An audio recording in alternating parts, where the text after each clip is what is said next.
منور صبح کر لے اور روشن شام کرتا چل، تو اپنی آخرت کے واسطے کچھ کام کرتا چل، بھلا اس چند دن کی زندگی کا کیا ٹھکانہ ہے، اگر کچھ ہو سکے تو خدمت اسلام کرتا چل۔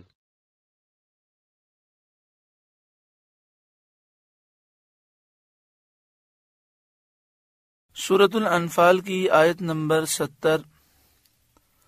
سورۃ الانفال کا 10واں رکوع اور 10ویں پارے کا 6واں رکوع، اور یہ سورہ انفال کا آخری رکوع ہے۔ یا ایھا النبی، اے نبی، اے غیب کی خبریں بتانے والے، قل لمن فی ایدیکم من الاسری، جو قیدی آپ کے ہاتھ میں ہیں ان سے فرمائیے، ان یعلم اللہ فی قلوبکم خیرا یؤتکم خیرا مما اخذ منکم، اگر اللہ نے تمہارے دلوں میں بھلائی جانی تو جو تم سے لیا گیا اس سے بہتر تمہیں عطا فرمائے گا، ویغفر لکم، اور تمہیں بخش دے گا، واللہ غفور الرحیم، اور اللہ بخشنے والا مہربان ہے۔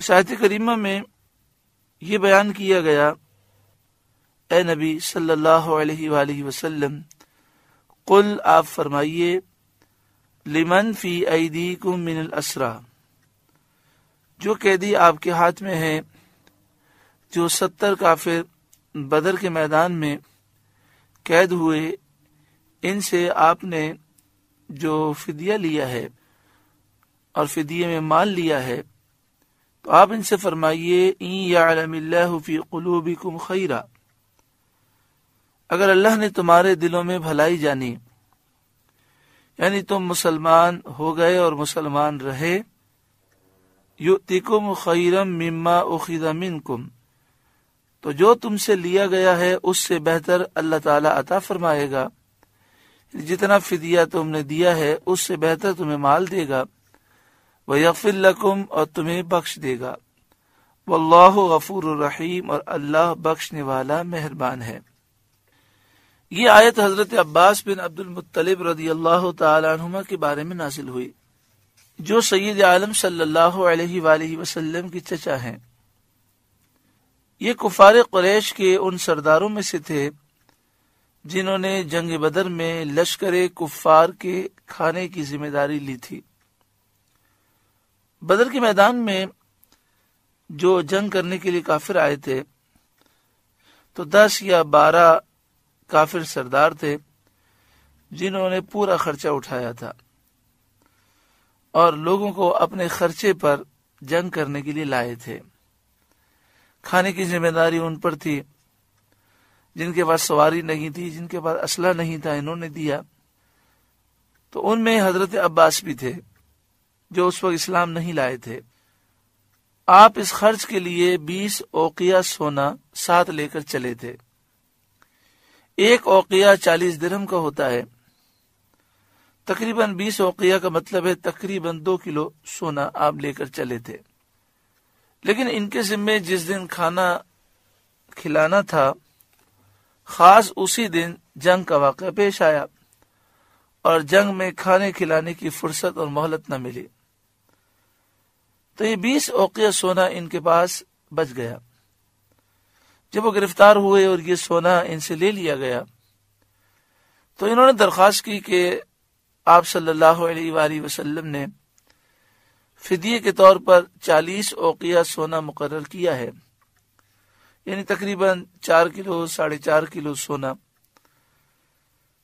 تو 40 اوقیہ سونا فدیہ میرا مقرر ہوا ہے، تو 20 اوقیہ سونا تو آپ لے چکے ہیں، میں مزید 20 دے دیتا ہوں۔ مگر رسول کریم صلی اللہ علیہ وآلہ وسلم نے انکار فرمایا۔ آپ نے ارشاد فرمایا، جو چیز ہماری مخالفت میں خرچ کرنے کے لیے لائے تھے وہ نہ چھوڑی جائے گی۔ اور قاعدہ بھی یہی ہے کہ جو کافر جنگ میں مال لے کر آئے اور پھر وہ مال مسلمانوں کے قبضے میں آ جائے، وہ مال غنیمت ہوتا ہے۔ تو اب ان پر پورے 40 اوقیہ سونے کا فدیہ مقرر کیا گیا۔ اور ان سے یہ بھی کہا گیا کہ عقیل بن ابی طالب اور نوفل بن حارث جو آپ کے 2 بھتیجے ہیں وہ بھی قیدی ہیں، ان کا فدیہ بھی آپ دیں۔ تو اس طرح 120 اوقیہ تقریباً 12-14 کلو سونا ان پر مقرر کیا گیا۔ تو حضرت عباس رضی اللہ تعالیٰ عنہ نے عرض کیا، یا محمد صلی اللہ علیہ وآلہ وسلم، آپ مجھے اس حال میں چھوڑیں گے کہ میں باقی عمر قریش سے مانگ مانگ کر بسر کیا کروں؟ تو حضور صلی اللہ علیہ وآلہ وسلم نے فرمایا کہ پھر وہ سونا کہاں ہے جس کو آپ جب مکہ مکرمہ سے چل رہے تھے تو چلتے وقت آپ نے میری چچی ام الفضل سے یہ کہا کہ یہ سونا دفن کر دو، معلوم نہیں کہ میرے ساتھ کیا حادثہ پیش آئے، اگر میں جنگ میں مارا جاؤں تو یہ سونا اتنا ہے کہ ساری زندگی کے لیے آپ کے لیے اور عبداللہ، عبید اللہ، فضل اور قسم 4 بیٹوں کے لیے کافی ہوگا۔ حضرت عباس رضی اللہ تعالیٰ عنہ نے عرض کی، آپ کو کیسے معلوم ہوا؟ یہ تو میرے اور آپ کی چچی کے درمیان راز تھا۔ نبی اکرم صلی اللہ علیہ وآلہ وسلم نے فرمایا، مجھے میرے رب نے خبردار کیا ہے۔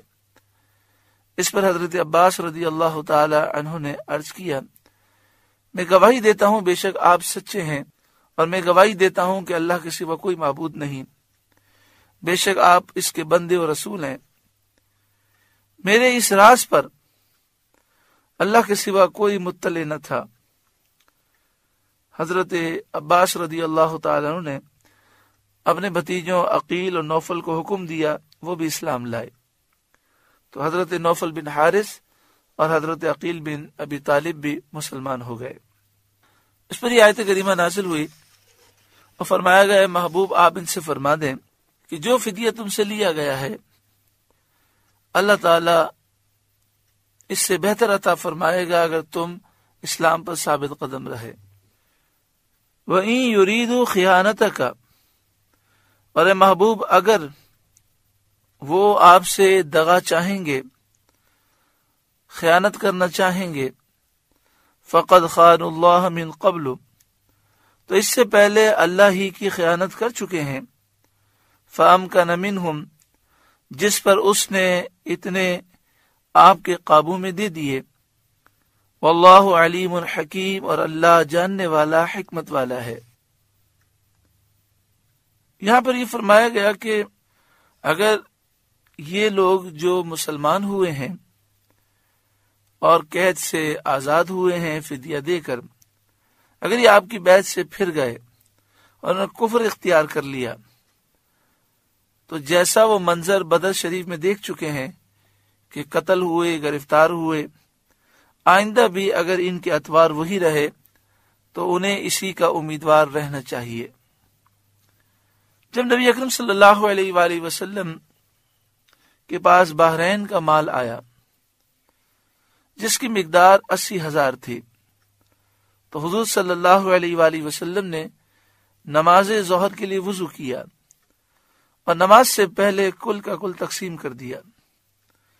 حضرت عباس رضی اللہ تعالیٰ عنہ کو حکم دیا کہ اس میں سے لے لو، تو جتنا ان سے اٹھ سکا اتنا انہوں نے لے لیا۔ وہ فرماتے تھے کہ یہ اس سے بہتر ہے جو اللہ نے مجھ سے لیا، اور میں اس کی مغفرت کی امید رکھتا ہوں۔ ان کی مالداری کا یہ حال ہوا کہ ان کے 20 غلام تھے، سب کے سب تاجر، اور ان میں سب سے کم سرمایہ جس کا تھا اس کا 20,000 کا تھا۔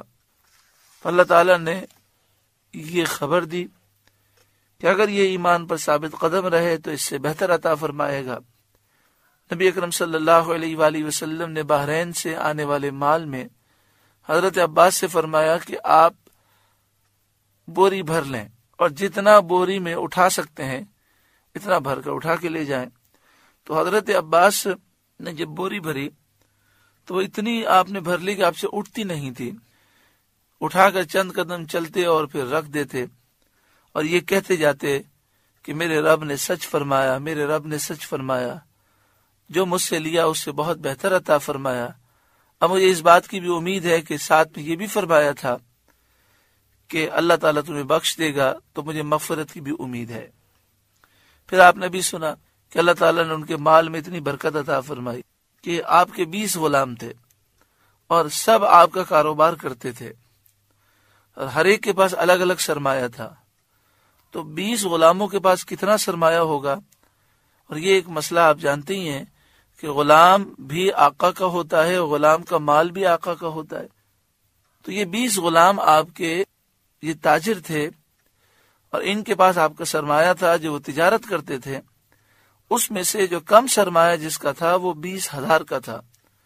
تو آپ سوچیں 20 غلاموں کے پاس کتنا سرمایہ ہوگا، اور خود حضرت عباس کے پاس کتنا مال ہوگا۔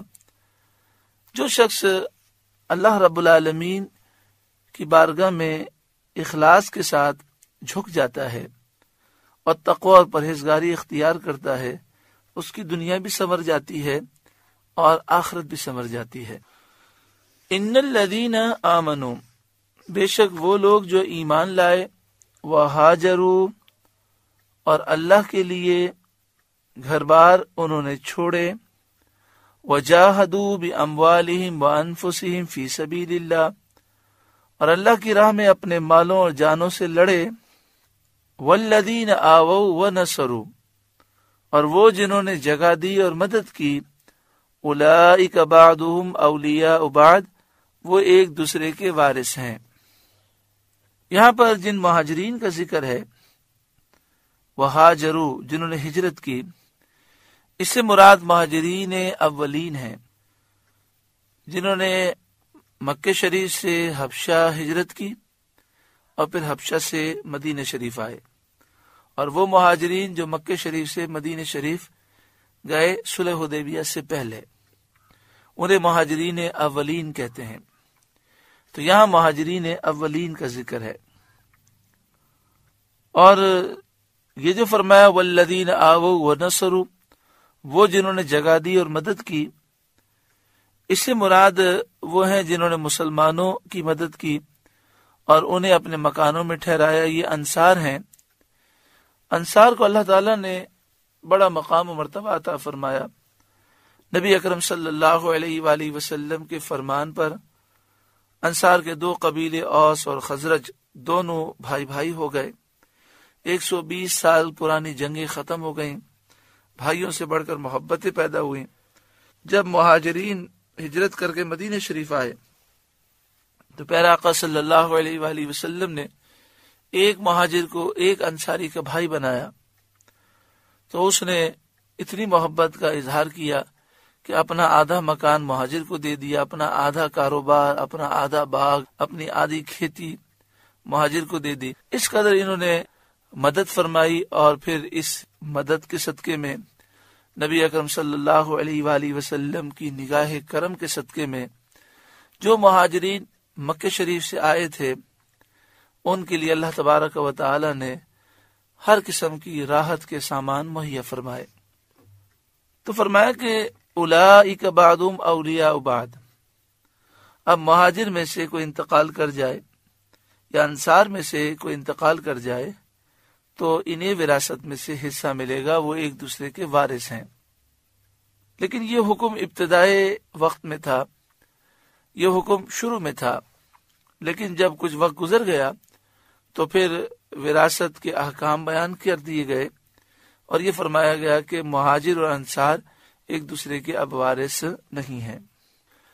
والذین آمنوا ولم یہاجروا، اور وہ جو ایمان لائے اور ہجرت نہ کی اور مکہ مکرمہ ہی میں مقیم رہے، ما لکم من ولایتہم من شیء حتی یہاجروا، تمہیں ان کا ترکہ کچھ نہیں پہنچتا جب تک ہجرت نہ کریں۔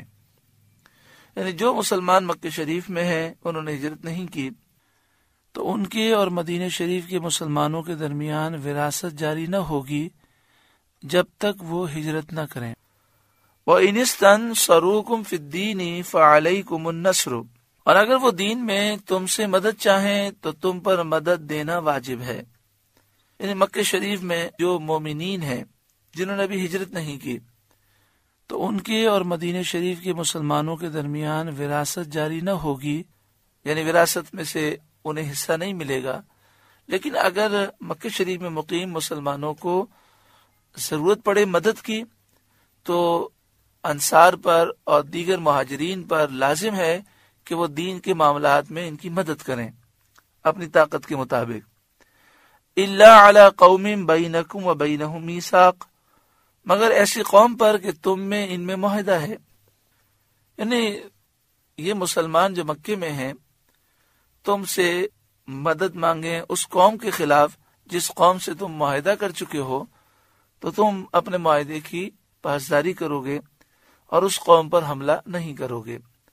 واللہ بما تعملون بصیر، اور اللہ تمہارے کام دیکھ رہا ہے۔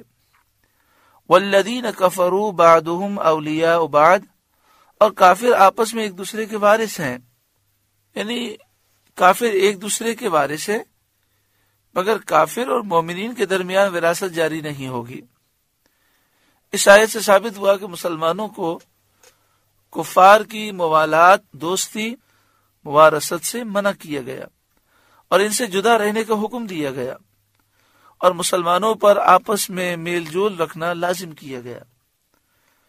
کافر مر جائے اور اس کے ورثہ میں مسلمان ہے تو اسے حصہ نہیں ملے گا، مسلمان مر جائے اس کے ورثہ میں کافر ہے تو وہ وراثت سے محروم ہوگا۔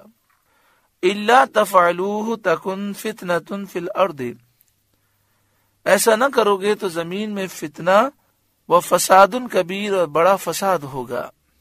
یعنی اگر مسلمان آپس میں تعاون نہ کریں گے، ایک دوسرے کی مدد نہ کریں گے، امیر مسلمان غریب مسلمان کو مضبوط نہ کرے گا، اور وہ ایک دوسرے کے مددگار ہو کر ایک قوت نہ بن جائیں گے، تو پھر کافر قوی ہوں گے اور مسلمان کمزور، اور یہ بہت بڑا فتنہ و فساد ہے، کیونکہ کافر جب قوی ہو جائیں گے تو وہ مسلمانوں کو ہرگز برداشت نہیں کریں گے۔ تو اس میں ہمارے لیے درس ہے کہ ہم اپنے مسلمان بھائیوں کو مضبوط کریں، جو بے روزگار ہیں ان کے لیے روزگار کے مواقع مہیا کریں۔ ایک مسلمان بھائی فٹ پاتھ پر چادر بچھا کر چند چیزیں بیچ رہا ہے، اس کی مدد کر سکتے ہیں، اس کے لیے ایک ٹھیلا دے دیں، ٹھیلا خرید کے دے دیں، کچھ سامان دے دیں، تو تھوڑی سی اسے ترقی ہو جائے گی، اس کے کاروبار میں اضافہ ہوگا۔ کوئی ٹھیلے والا ہے، آپ اسے کیبن دلا دیں، کچھ سامان دلوا دیں، تو اس کا نفع بڑھے گا تو وہ آگے بڑھے گا۔ اگر کوئی جو کیبن والا ہے آپ اسے دکان دلا سکتے ہیں کرائے پر، یا کرائے والا ہے تو اسے اپنی دکان دلا سکتے ہیں تو دلا دیں۔ تو اس طریقے سے مسلمان مضبوط ہوں گے۔ اور یہ بھی چاہیے ہمیں کہ خریداری کوشش کریں مسلمانوں سے کریں، جن علاقوں میں ہندو ہیں یا عیسائی ہیں یا یہودی ہیں یا اور کافر ہیں، تو مسلمانوں کو چاہیے کہ وہ چیزیں خریدیں مسلمانوں سے۔ اسی طرح بد عقیدہ لوگوں کو مضبوط کرنے کے بجائے ہم چیزیں مسلمانوں سے خریدیں، ان کی دکانوں سے خریدیں، ان کی ہوٹل سے کھانا کھائیں، تاکہ صحیح العقیدہ مسلمان مضبوط ہوں۔ اور اگر یہ کمزور ہو گئے تو زمین میں فتنہ ہوگا اور بڑا فساد ہوگا، کیونکہ جو باطل قوتیں ہیں یہ مسلمانوں کی دشمن ہیں، اور جب ان کے پاس دولت ہوگی اور یہ طاقتور ہوں گے تو پھر یہ مسلمانوں کو تہس نہس کر دیں گے۔ والذین آمنوا وہاجروا وجاہدوا فی سبیل اللہ، اور وہ جو ایمان لائے اور ہجرت کی اور اللہ کی راہ میں لڑے، والذین آووا ونصروا، اور جنہوں نے جگہ دی مدینہ شریف میں مہاجرین کو، ونصروا اور مدد کی، اولئک هم المؤمنون حقا، وہی سچے ایمان والے ہیں، لہم مغفرۃ ورزق کریم، ان کے لیے بخشش ہے اور عزت کی روزی ہے۔ پہلی آیت میں مہاجرین اور انصار کے باہمی تعلقات کا بیان تھا، اور ان میں سے ہر ایک دوسرے کا معین مددگار ہے، اس کا بیان تھا۔ اس آیت میں ان دونوں کے ایمان کی تصدیق اور اس بات کا ذکر ہے کہ ان پر اللہ تعالیٰ کی رحمتیں نازل ہو رہی ہیں، یہ سچے مومن ہیں، ان کے لیے مغفرت ہے اور عزت کی روزی ہے، دنیا میں بھی خیر ہے اور آخرت میں جنت میں اللہ تعالیٰ نے ان کے لیے اعلیٰ مرتبے رکھے ہیں۔ والذین آمنوا من بعد وہاجروا وجاہدوا معکم، اور جو بعد کو ایمان لائے اور ہجرت کی اور تمہارے ساتھ جہاد کیا، فاولئک منکم، وہ بھی تمہیں میں سے ہیں۔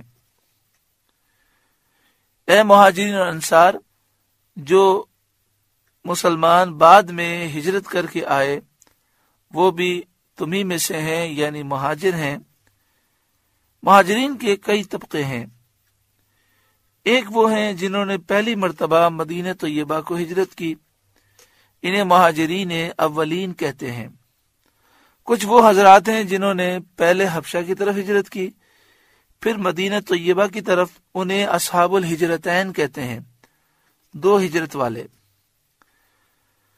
بعض حضرات وہ ہیں جنہوں نے صلح حدیبیہ کے بعد اور فتح مکہ سے پہلے ہجرت کی۔ صلح حدیبیہ ہوا سن 6 ہجری اور مکہ شریف فتح ہوا سن 8 ہجری۔ تو ان 2 سالوں کے درمیان جنہوں نے ہجرت کی، یہ اصحاب ہجرت ثانیہ کہلاتے ہیں۔ پہلی آیت میں مہاجرین اولین کا ذکر ہے اور اس آیت میں اصحاب ہجرت ثانیہ کا ذکر ہے کہ جنہوں نے صلح حدیبیہ کے بعد اور فتح مکہ سے پہلے ہجرت کی۔ یہاں پر ایک سوال ہوتا ہے کہ جن لوگوں نے فتح مکہ کے بعد ہجرت کی، تو اس کا جواب یہ ہے کہ جب مکہ شریف فتح ہو گیا تو پھر ہجرت کی حاجت باقی نہ رہی۔ مکہ شریف اور مدینہ شریف دونوں دارالاسلام اور اسلام کے عظیم الشان مرکز ہیں، اور جب مکہ شریف فتح ہو گیا تو پھر مسلمانوں کی ساری تکلیفیں دور ہو گئیں۔ اور یہ بھی ایک حقیقت ہے کہ مکہ شریف کی فتح کے بعد مکہ شریف میں جتنے کافر تھے ان کی اکثریت بہت تیزی سے ایمان لے آئے۔ وَأُولُو الْأَرْحَامِ بَعْضُهُمْ أَوْلَىٰ بِبَعْضٍ فِي کتاب اللہ، اور رشتے والے ایک دوسرے سے زیادہ نزدیک ہیں اللہ کی کتاب میں۔ اس آیت سے یہ بیان کیا گیا کہ جو پہلے حکم ہوا تھا کہ مہاجر اور انصار ایک دوسرے کے وارث ہیں، یہ توارث بالہجرت منسوخ کیا گیا اور ذوی الارحام کی وراثت ثابت ہوئی۔ ان اللہ بکل شیء علیم، بے شک اللہ سب کچھ جانتا ہے۔ سورۃ الانفال کا 10واں رکوع مکمل ہوا، سورہ انفال مکمل ہوئی۔ اللہ تعالیٰ اس کی نصیحتوں پر ہمیں عمل کی توفیق عطا فرمائے۔ ایک نصیحت کو ہم پھر دہراتے ہیں کہ ہم اپنی قوم کو اگر مضبوط کریں گے تو ہمارا اپنا تحفظ ہے۔ جو صحیح العقیدہ مسلمان ہیں ان کو ہمیں ہر لحاظ سے مضبوط کرنا چاہیے۔